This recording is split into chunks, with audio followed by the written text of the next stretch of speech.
सत्य को जानने के लिए कोई क्रमिक आरोहण की जरूरत नहीं है, क्योंकि सत्य दूर नहीं है कि उस तक पहुंचने में समय लगे। सत्य तो यही मौजूद है। बिजली क्यों न जाए, जैसे बिजली कौन जाए, ऐसा अभी मिल सकता है, इसी क्षण मिल सकता है। साहस चाहिए, त्वरा चाहिए। तो जैसे कोई तलवार से एक ही झटके में गर्दन काट दे, ऐसी एक ही झटके में सिद्धावस्था प्राप्त हो सकती है। यही मैं भी तुमसे कह रहा हूं। क्रमिक उपलब्धि की बात कि धीरे धीरे मिलेगा, कि जन्म जन्म श्रम करेंगे तब मिलेगा, भ्रांत है। इसलिए भ्रांत है कि मौलिक रूप से मन यही चाहता है कि कल पर टाला जा सके, और क्रमिक विकास की धारणा में कल पर टालने की सुविधा है। कल मिलेगा, परसों मिलेगा, अगले जन्म में मिलेगा। आज तो नहीं मिलने वाला है, इसलिए आज तो तुम जो कर रहे हो करो, जैसे हो रहो, कल की फिक्र करो। वज्रयान कहता है अभी मिल सकता है, यहीं इसी क्षण, या तो इसी क्षण या कभी नहीं, या तो अभी या कभी नहीं। और जब भी मिलेगा तब अभी ही मिलेगा, क्योंकि अभी के अतिरिक्त और कोई समय नहीं है। आज के अतिरिक्त कोई दिन नहीं, कल कभी आया है। जिस कल पर तुम टाले चले जाते हो वह तुम्हारे टालने का उपाय है और कुछ भी नहीं।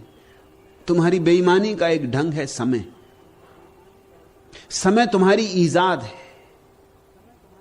फूल अभी खिल रहे हैं, वृक्ष अभी बढ़ रहे हैं, पक्षी अभी गीत गा रहे हैं, सूरज अभी निकला है, और तुम कल खिलोगे और तुम कल गीत गाओगे, तुम कल उगोगे।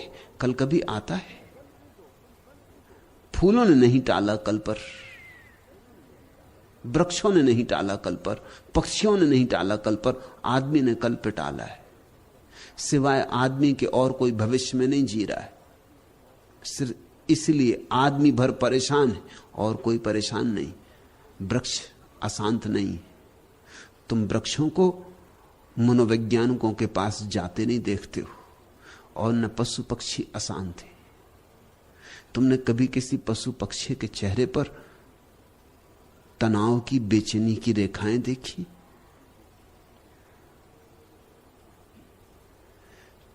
कभी कोई पशु पक्षी जंगल में स्वाभाविक अवस्था में तुमने पागल होते सुना? हां, कभी कभी सर्कस के जानवर पागल हो जाते हैं, अजायब घर के जानवर पागल हो जाते हैं, वो आदमियों के कारण। उनका जुम्मा आदमियों पर है। अब कोई जानवर सर्कस में रहने को थोड़ी बना है कि अजायब घर में रहने को बना है। ऐसा समझो कि पशुओं की दुनिया हो और उसमें अजायब घर हो जिनमें आदमी बंद हो, उनकी क्या हालत होगी। और पशु देखने आए, हाथी चले आए, घोड़े चले आए, गधे चले आए देखने आदमी को अजायब घर में, और आदमी घूम रहा है कटघरे में। जैसे आदमी पागल हो जाए, ऐसे तुम्हारे अजायब घरों में तुम्हारे जानवर कभी कभी पागल हो जाते तुम्हारे कारण। लेकिन प्रकृति में पागलपन घटता ही नहीं। प्रगति पागलपन को जानती नहीं। क्यों? अशांति ही नहीं है तो विक्षिप्तता कैसे होगी? अशांति नहीं है क्योंकि समय ही नहीं है, तो अशांत कोई कैसे होगा? इसे थोड़ा समझ लेना तो ये सूत्र समझ में आने आसान हो जाएंगे। अशांत होने के लिए समय चाहिए। अशांत होने के लिए अतीत का भाव चाहिए, भविष्य का भाव चाहिए। अतीत की याददाश्त चाहिए अशांत होने के लिए। वो जो 10 साल पहले किसी ने गाली दी थी वो अभी भी चुभनी चाहिए। गाली भी गई, देने वाले भी गए, समय भी गया, मगर तुम भीतर चुभाए बैठे हो, तुम उसे पकड़े बैठे हो, तुम उसे ढो रहे हो। वर्षों पहले की याददाश्तें तुम्हारे चित्त पर बोझिल होनी चाहिए, तो तुम अशांत हो सकते हो। और भविष्य की कल्पना होनी चाहिए कि कल ऐसा करेंगे, परसों ऐसा करेंगे। योजनाएं, कल्पनाएं भविष्य की और स्मृतियां अतीत की, इन दोनों के बीच में ही पिस के तुम पागल होगे। इन दो चक्की के पाट के बीच जो फंस जाता है वो बच नहीं पाता। और मजा यह है कि दोनों ही चक्की के पाट झूठे। अतीत जा चुका, अब नहीं है, और भविष्य अभी आया नहीं। सच्चा तो सिर्फ वर्तमान है, सच्चा तो यह क्षण है, नगद तो केवल यह क्षण है। इस क्षण में कैसी अशांति, जरा सोचो, गुनो। इस क्षण में कैसी अशांति। मत आने दो अतीत को, मत आने दो भविष्य को, फिर इस क्षण में तुम अशांति खोज सकोगे? चेष्टा भी करोगे तो अशांत ना हो सकोगे। वर्तमान अशांति जानता ही नहीं।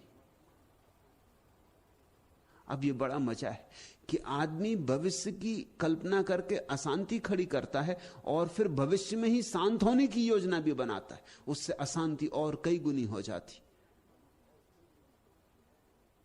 और भविष्य को हम फैलाए चले जाते।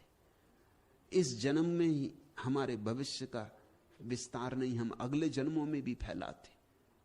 हमारी वासनाएं इतनी हैं कि इस जन्म में भी पूरी नहीं होती उनकी कल्पना, अगले जन्म में होगी। और जन्म, और जन्म आगे फैलाए चले जाते। सारा बोझ तुम्हारी छाती पर पड़ता है, तुम टूट जाते हो। इसी बोझ के नीचे दबा हुआ आदमी अशांत होता है। वज्रयान कहता है वर्तमान में जियो, इस क्षण के अतिरिक्त और कुछ भी सत्य नहीं।